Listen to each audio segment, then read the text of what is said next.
Hi everyone, and welcome back. So we've been hearing more and more talk about AI and how AI and automation will impact jobs in the future. From Trevor Noah to the Financial Times, everyone is talking about it, so we wanted to add our opinion into the mix. So how is AI for business going to affect the future of work? And more specifically, can we identify those jobs that are at more risk of being taken over by AI and automation? There is very wide dissonance on this.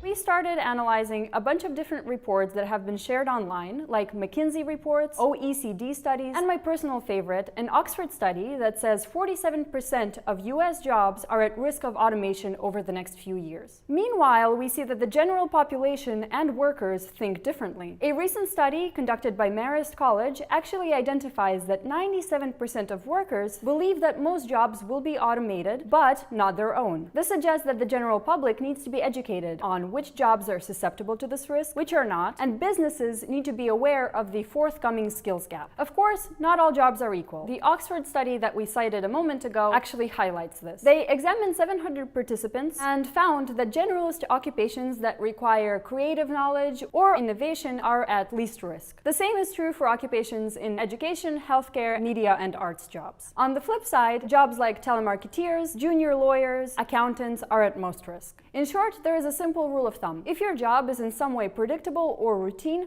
the risk of automation is much higher. If a job doesn't require innovation or creativity, then the return on investment for companies is higher on machines than real-time employees. Machines are faster, can't be distracted, and can work 24/7. This is actually good for creative marketeers because AI and automation can serve to augment their jobs rather than substituting them. Last month, McKinsey and the World Economic Forum published a white paper about the impact of emerging technologies on the creative economy. They stated that artificial intelligence is changing creative content from beginning to end. By 2030, AI will be able to write high school essays, code in Python, compose top 40s chart songs, and make creative videos. But all of these advancements also come with risks and costs. Take a look at this report by the Global Commission on the Future of Work. In the absence of effective transition policies, many people will have to accept lower skilled and lower paying jobs. High skilled workers are taking less cognitively demanding jobs, displacing less educated workers. And this is already happening. Also, technological dividends are being unevenly distributed among firms. A very limited amount of companies tend to dominate when it comes to big data. Just think about Google and Facebook. Today, they alone are responsible for 70% of the referral marketing traffic and receive more than 50% of total global advertising budget. So the question is, can businesses, workers, and social institutions go into the same direction? If companies and public policy leaders can understand the evolving landscape, they can help the workforce anticipate the upcoming challenges. Technology and the demographic changes are leading to a smaller workforce compared to the previous generation, and a workforce that has to pursue many careers during their time of work. We need to provide workers with an environment where they can continuously upskill and grow. Governments will have to reevaluate the educational system, we will have to continuously learn and grow, and companies will have to redesign their structure and their culture around technology. Just like during the Industrial Revolution, we are heading into a new age. In the great transformation that we're about to see by 2020, it is estimated that 20 to 25% of the labor force will be displaced within 10 to 20 years. However, this is also an opportunity for us to get ahead. We have to find ways to attract and retain highly skilled workers and allow them the time to upskill themselves even during work hours. We think that a good way to start is to develop a learning community so you can benefit from each other, and also to use technology to supplement your goal tracking and your efforts instead of as a distraction. In short, what are you doing to bridge the dissonance? Have you made a map of how AI and automation will affect your industry and your company? If this is an economic imperative, how do you feel about committing yourself to a lifelong approach to knowledge?